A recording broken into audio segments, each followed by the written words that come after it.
Welcome back. I am here in the studio still chatting with Dan Smith from the Vail Mountain Rescue. He kind of just was able to give us a little bit of overview about what they were doing, and he was just telling me how many missions they have already done this year. What is the number, Dan? 113 as of Saturday night. 113. That's a big number, right? Compared the last 3 years for total at the end of the year, we've done 125 or thereabouts each year. We're at 113. There's 4 months to go. Wow. And hunting season has just started, and the hunters are always good for 15 to 20 missions. Oh boy. Hunters come up here and they're not used to altitude, and they're probably not used to stomping around, and the outfitter takes them out, drops them at the camp, and leaves them. Right. And says, you know, go kill the deer and the elk, and just don't hit any humans. And they're suddenly at 12,000 feet, and they've been at 0 feet for all their lives, and right. horrible things happen. And one guy, we had to go out and get him. One of the guys on the team was a paramedic, and we got him up above Holy Cross City, which is like 12, I think it was like 12.5, 12.6. Okay, so really and major elevation. He's headed his way. He's got acute mountain sickness. He's headed to pulmonary edema. Oh no. We had to bring a helicopter in at 4 in the morning in a very tiny LZ, and it was the fellow that crashed for Flight for Life many years ago. Great pilot, brought it in, got the guy out. He lived. You don't get him out, he doesn't live. Right. We had That's why your job is so important. Yeah. We had one a few weeks ago who had 3 broken ribs and a pneumothorax, a flat lung. And had he not gotten out with a helicopter, he wasn't going to make it if we had to haul him up the hill.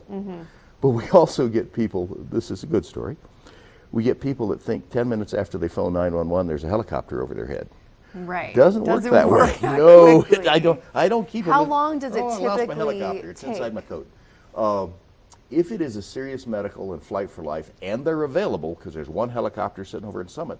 If it's down in Denver, that's an hour and a half. You're out of luck. And then it's got to stop and tank to come get it. If it's the Guard, in the summer, we have a standby ship and a standby crew 24/7 for the typical climbing incident where you really need a powerful helicopter. Right. That's still 45 minutes to an hour and a half. If everything breaks right, we can maybe get to you in 45 minutes, maybe. But mostly it's an hour and a half. Yeah. So there's this thing called personal responsibility.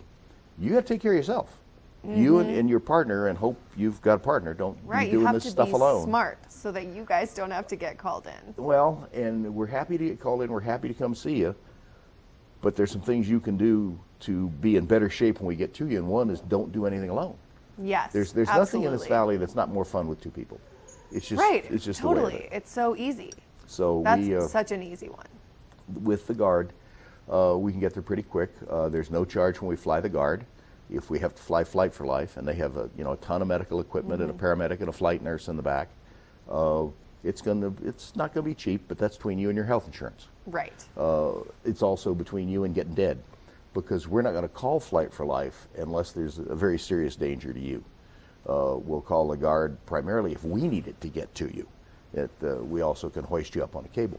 Wow. But it's the expectations are not terribly realistic that we can get you out in 10 minutes. It's going to be several hours. Yeah, so it's good to know that you are an option, but it's not going to be the fastest option, and so really people can just be smart. Exactly. Well, thank you so much for being with us today, Dan. It's always fun to chat with you and hear about all the things you have going on. We'll be back next week with more stories. Can't wait. It never ends.